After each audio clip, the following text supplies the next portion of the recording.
Why do bad things happen to good people? This question has echoed through the corridors of human history. It shakes us to our core, challenging our assumptions about fairness and justice. We yearn for a world where goodness is rewarded, and virtue protected from harm.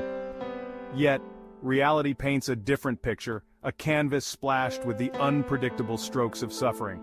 From a young age, we are taught that good deeds beget positive outcomes. But life often operates outside the confines of this simplistic equation. The innocent suffer, the compassionate face trials, and the virtuous encounter inexplicable pain. This stark contrast between our expectations and the harsh realities of the world leaves us grappling for answers. The problem of suffering, particularly when it afflicts those we deem deserving, can feel like a breach of an unspoken contract with fate. We search for explanations, clinging to any thread of logic that can help us make sense of the senseless. As a rabbi, I have spent countless hours wrestling with the age-old question of suffering. The tears of my congregants, their whispered fears and desperate pleas for solace, have etched themselves onto my soul. In my book, When Bad Things Happen to Good People, I challenge the notion of a God who metes out suffering as punishment or tests our faith through trials. This perspective, while deeply ingrained in religious thought, often fails to provide comfort to those grappling with profound loss and inexplicable pain. Instead, I propose a different lens through which to view suffering. I believe that God, while possessing infinite love and compassion, does not micromanage the universe, dictating the course of every human life. God grieves alongside us, offering solace and strength in our darkest hours. My theological convictions were put to the ultimate test when my young son, Aaron, was diagnosed with a rare and fatal genetic disorder. The news hit our family like a tidal wave, leaving behind a wreckage of shattered dreams and unbearable grief. My son's illness and untimely death forced me to confront the chasm between intellectual understanding and the raw, visceral experience of pain. The theological frameworks I had relied upon seemed to crumble under the weight of my own sorrow.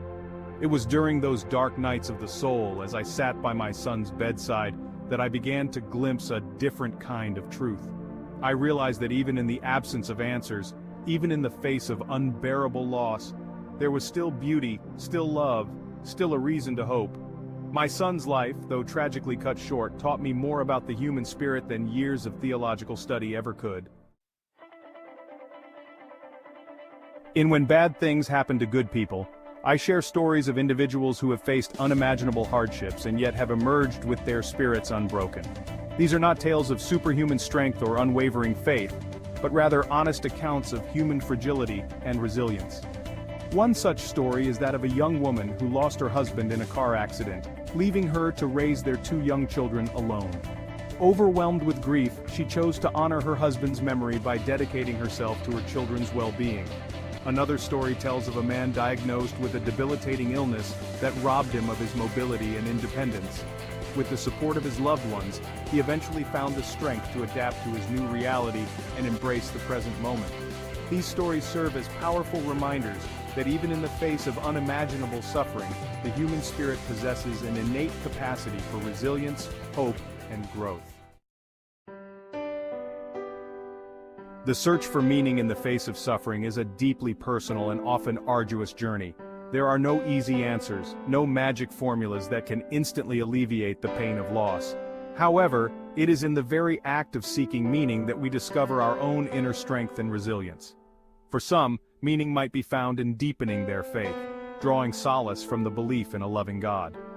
Others may find solace in acts of service, dedicating their lives to helping others who are suffering. Still others might find meaning in art, music, or writing, channeling their pain into creative expression. What matters most is that we engage in the process, allowing ourselves to grieve, question, and slowly piece together a new understanding of ourselves and the world around us. One of the most common misconceptions about the nature of the universe is the idea that it operates on a transactional basis. This belief suggests that good deeds are rewarded with blessings while bad deeds are met with punishment. While this perspective might offer a sense of order, it ultimately fails to account for the complexities and randomness of life. The truth is, life is not always fair. Bad things happen to good people, and sometimes those who live virtuous lives experience unimaginable suffering. Clinging to the notion of a transactional universe can lead to feelings of bitterness and resentment. Instead of viewing the universe as a cosmic accountant, it is more helpful to see it as a vast and complex system governed by both predictable laws and unpredictable events. Accepting the inherent randomness of life can be a difficult pill to swallow. It requires us to relinquish the illusion of control, acknowledging that even the most well-intentioned actions do not guarantee specific outcomes. This realization can be particularly challenging in the face of suffering, as we desperately seek explanations for why certain events occur. However, embracing the randomness of life does not equate to embracing nihilism. It allows us to approach life with a greater sense of humility, recognizing that we are not the sole authors of our own destinies. It frees us from the burden of trying to control the uncontrollable, allowing us to focus our energy on what we can influence, our own actions, reactions, and interpretations. The randomness of life is not a threat, but an invitation to cultivate resilience, adaptability, and a deep appreciation for the preciousness of each moment. One of the most profound lessons that suffering teaches us is the limitations of our own control. We like to believe that we are the masters of our own fate, charting our own courses through sheer willpower and determination. However, life has a way of humbling us, reminding us that despite our best-laid plans, there are forces beyond our control. This realization can be both terrifying and liberating. Embracing our limited control does not mean resigning ourselves to passivity. It simply means recognizing that there are certain aspects of life that lie beyond our sphere of influence. While we may not be able to control the events that unfold in our lives, we always have the power to choose our response. This is where our true freedom lies, in the space between stimulus and response. Viktor Frankl, a psychiatrist and Holocaust survivor, wrote that everything can be taken from a man but one thing, the last of the human freedoms, to choose one's attitude in any given set of circumstances. Frankl's words remind us that even in the darkest of times we retain the power to choose how we will respond. We can choose to respond to suffering with bitterness and despair, or with courage and resilience. Our response to suffering is a testament to the strength of our character. When navigating the treacherous waters of grief and loss, we need more than just our own inner strength to stay afloat.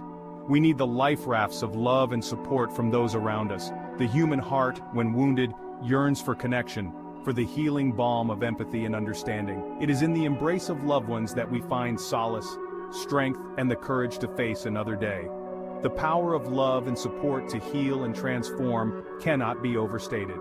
When we allow ourselves to be vulnerable enough to receive love from others, we open ourselves up to a profound source of healing and strength. The knowledge that we are not alone in our pain can make all the difference in our ability to cope with adversity.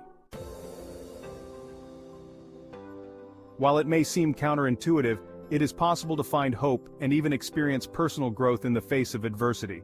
Suffering can be a catalyst for profound transformation, prompting us to re-examine our priorities and deepen our compassion.